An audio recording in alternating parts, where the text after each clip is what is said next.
ಬಿಜೆಪಿಯವರು ಅನಗತ್ಯವಾಗಿ ಕ್ರಿಯೇಟ್ ಮಾಡ್ತಾ ಇದ್ದಾರೆ. ಹಾಂ ಸರ್. ಅನಗತ್ಯವಾಗಿ ಅಜೆಂಡಾ ಇದೆಯಲ್ಲ, ಹಾಂ ಸರ್. ಅವ್ರು ತಗೊಂಡಿರೋದು ನ್ಯಾಷನಲ್ ಫ್ಲಾಗ್ ಅಥವಾ ಕನ್ನಡ ಫ್ಲಾಗ್.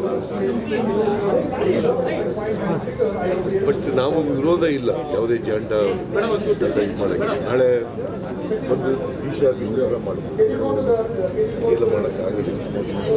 ಸೊ ಅದಕ್ಕೆ ಯಾವ ಪರ್ಮಿಷನ್ ತಗೊಂಡಿದ್ರು ಅದನ್ನು ಆ ಭಾವನೆ ಮಾಡಬೇಕು.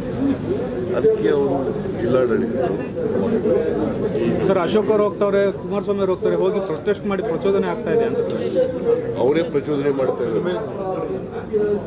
ಪ್ರಚೋದನೆ ಅಂದರೆ ಏನು ಯಾತಕ್ಕೆ ಮಾಡ್ತಾ ಇದ್ದಾರೆ, ಯಾಕ್ರಿ ಮಾಡ್ತಾ ಇದ್ದಾರೆ ಅವರು?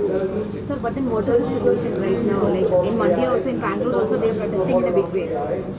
No, my point is why they are instigating people. What for? Let me know. What for they are instigating? Why they are instigating? Election ಬರ್ತಾ ಇದೆ, ಅದಕ್ಕೋಸ್ಕರ ಇವೆಲ್ಲ ಮಾಡ್ತಾ ಇದ್ದಾರೆ. ಎಲೆಕ್ಷನ್ಗೋಸ್ಕರ ಇವೆಲ್ಲ ಮಾಡ್ತಾ ಇದ್ದಾರೆ. ಅವರು ನಮ್ಮದೇನು ತಕರಾರಿಲ್ಲ. ಅವ್ರು ಯಾವ ಪಂಚಾಯತಿಯವರು ಏನು ಪರ್ಮಿಷನ್ ಕೊಟ್ಟಿದ್ರು ಅದ್ರ ಪ್ರಕಾರ ನಡ್ಕೊಂಡಿದ್ರೆ ಜಿಲ್ಲಾಡಳಿತ ಯಾಕೆ ಇಂಟರ್ಫಿಯರ್ ಆಯ್ತಿದ್ರು? ಸಿದ್ದರಾಮಯ್ಯ ಹಿಂದೂ ವಿರೋಧಿ, ಹನುಮ ಧ್ವಜ ವಿರೋಧಿ ಅಂತೆಲ್ಲ ಹೋಗ್ತಾ ಇದ್ದಾರೆ ಸಿದ್ದರಾಮಯ್ಯ. ಬಿಜೆಪಿ ಮಾಡ್ತಾ ಇದ್ದಾರೆ. ಅವ್ರಿಗೆ ಬೇರೆ ಇನ್ನೇನು ಇದು ನನ್ನ ಮೇಲೆ ಹೇಳೋಕ್ಕೆ. ಅದಕ್ಕೆ ಹಿಂದೂ ವಿರೋಧಿ ಏನು, ನಾನು ಐ ಆಮ್ ಹಿಂದೂ.